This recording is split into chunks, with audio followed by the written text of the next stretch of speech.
to the Driller Newscast. If you're watching this as it drops on Thursday, then we are officially on the absolute eve of one of the biggest events of the summer.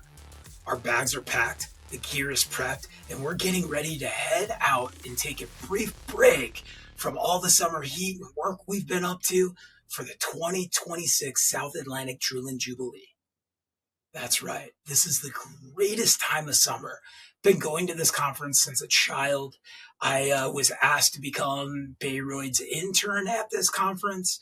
And then 20 years ago, I was there representing Bayreuth with the legends of Carl Mason and John Christ and Ed Anderson and Dennis Duty, Mark Whittle, and all the great professionals at Bayreuth IDP. Great nod to you guys. The gates open Friday for all sorts of camaraderie and discussions and test taking. But we get kicked off with some good education starting on Saturday, and then it's going to roll all the way through until we wrap up on Monday.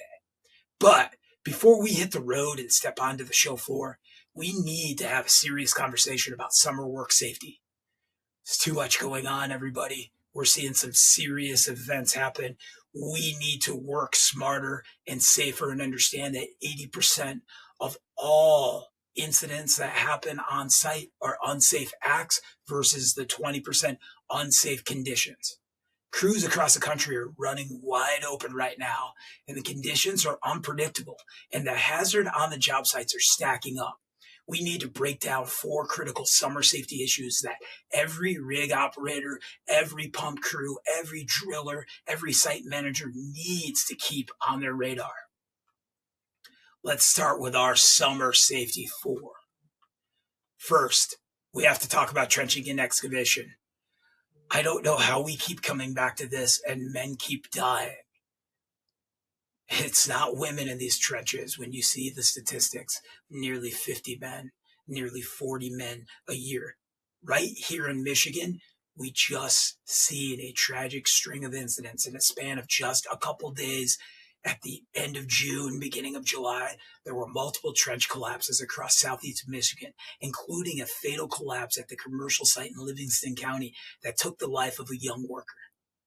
We say it all the time, but it bears repeating. Soil is entirely unpredictable.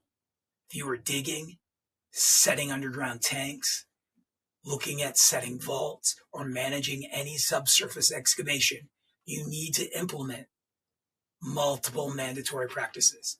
First, you must identify the soil and its class. I'm telling you right now, you need a competent person on site that understands trench safety standards. Multiple YouTube channels out there that talk about this. There are multiple places to learn. You find your safety professional and get into a trench safety course. First, we need to utilize sloping, benching, or shoring systems. Drilling companies, you have to understand that those cuttings have to be at least 2 feet away from that leading edge, or that is the height of your trench. Any excavation over 5 feet, we need the proper trench safety.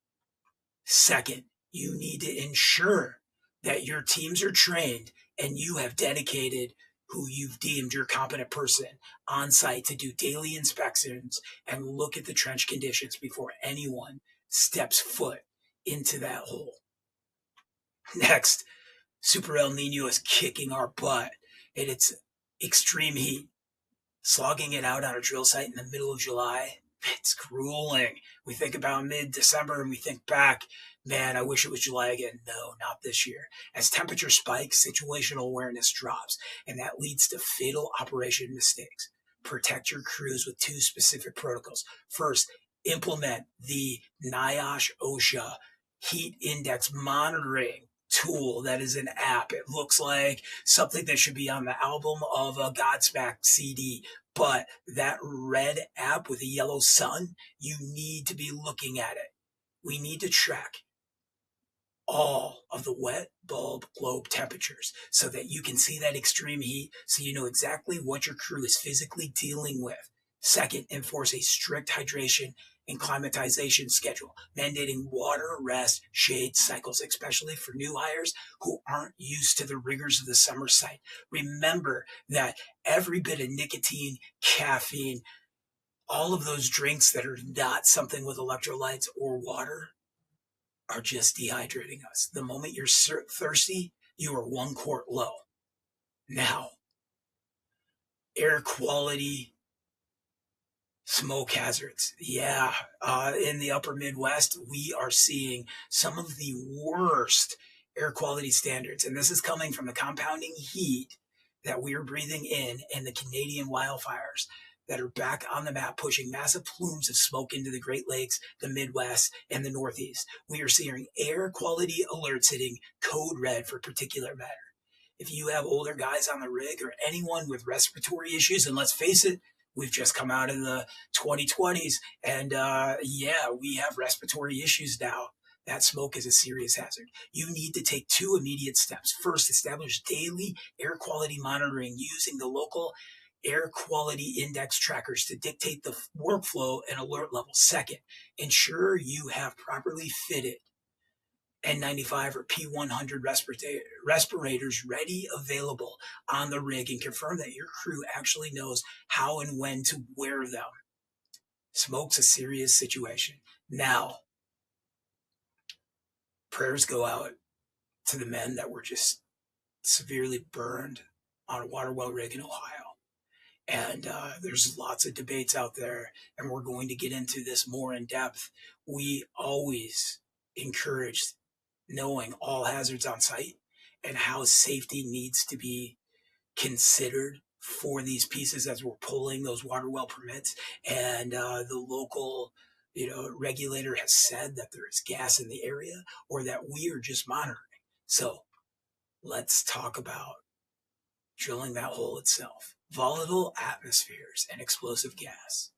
Whether you're drilling geothermal, geotechnical, or water wells, you have to be prepared for sudden pressure changes and gas kicks. We all saw what happened on May 25th, Cape Station. They experienced a blowout, and I'll tell you what, they had all the resources in the world, and it still took multiple days to shut that in. Water well drillers, we don't have the clearance for the standard well control systems that those buffoons are just screaming that the entire industry should just implement. But that doesn't mean we can't start asking those questions and building it out, talking to your rig manufacturers, talking to your tooling manufacturers about it. So we need to manage these risks by identifying 2 critical site rules. First, requiring continuous atmospheric monitoring with a 5-gas meter at the collar, the thimble, right there at the table.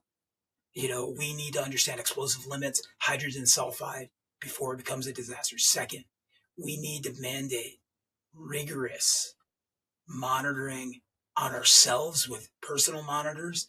We have to understand what our diverters are doing, and we need to be astute because we don't have that specifically engineered design blowout preventer or those rams in a diverter. We have to understand how these are impacting us. In industry, we have to get better at it. But I will tell you what, that drilling company in Ohio, they have decades of experience drilling in those areas. They understood what they were working with. They were setting casing. The drilling was done. This isn't some situation where it was like bloop, bloop, and then suddenly everything was on fire. There are multiple outliers that happen. And we as an industry, we have to be monitoring them all and then finding the right engineered systems to prevent them. Okay, let's get happy. The South Atlantic Jubilee 2026. I am super excited. So now let's look ahead to what's waiting for us for this weekend. And instead of just walking through the show floor, let's talk about the big picture themes driving this year's show. Because whether you're looking to protect your business, sharpen your hands-on field skills, or figure out where the industry is heading next, the Jubilee has massive chests of knowledge waiting for you. That's right. Arr! I don't have a pirate costume, but this year is pirate themed, and we are super excited to get to the beach and be pirates. First up, it's heavy duty technical mastery happening on Saturday. Right out of the gate, we have field demos. We have big talks on deep dives into hydrology of the Piedmont and Blue Ridge provinces. We have managing biological well fouling and navigating complexities of drilling through reactive shales and clay. All happening. Find your schedule, get there. But as we talk about these, there's a major technical session that every operator needs to tune into. The critical evaluation of where our type 1 cements are going. We need to understand that landscape, and we need to understand that now type 1 Portland L is not, low carbon is not the same everywhere. These sessions are perfect opportunities to remind the entire industry that the primary operational function of all drilling we do is to protect the subsurface, and engineering that we continue to manage our groundwater and keep it safe. I will be presenting on the state of the geothermal industry for the water well industry and the massive demand that we're at. These 60,000 drillers that we need to meet our 2050 goals and the funds required. Also on Sunday, we at the Driller will be hosting our 7th or 8th annual Who Wants to Be a Driller game show. I'm super excited. So make sure you have that commitment to professionally develop and understand where we're going with this industry and how it is. And what we need to do as drillers to protect the subsurface, to protect our business, to help scale the decarbonization initiatives across the country. Of course, you can't build the future of the industry without hands-on. And there are plenty of rigs out there for you to take a look at. The DM450 will be outside doing some operations. You're going to see Italian rigs. You're going to see plenty of new technology to make your business better, and you need to be part of it. That's what I want you to do at this year's 2026 Jubilee. We are super excited. We will be live on the show floor. Come by the Driller. I want you to interact with us. Let's talk about why you're in the drilling industry, why you love it, and why we should be bringing more professionals into our industry. And finally, wouldn't be the Jubilee without brotherhood and community that holds this industry together. Once the official ribbon is cut on Saturday afternoon, that show floor opens. Go, learn, find the new technologies, look at what AI and Wi-Fi is able to do for us. I want you to ask the tough questions and then, obviously, make it to the picnic and spend that time cheersing the community for all the great work. Make it to the fellowship church services on Sunday morning. There's so much for us to do to protect groundwater and to continue to promote our industry. Helping bring water out of the ground, bring resources out of the ground truly is spiritual. I can't wait to see you.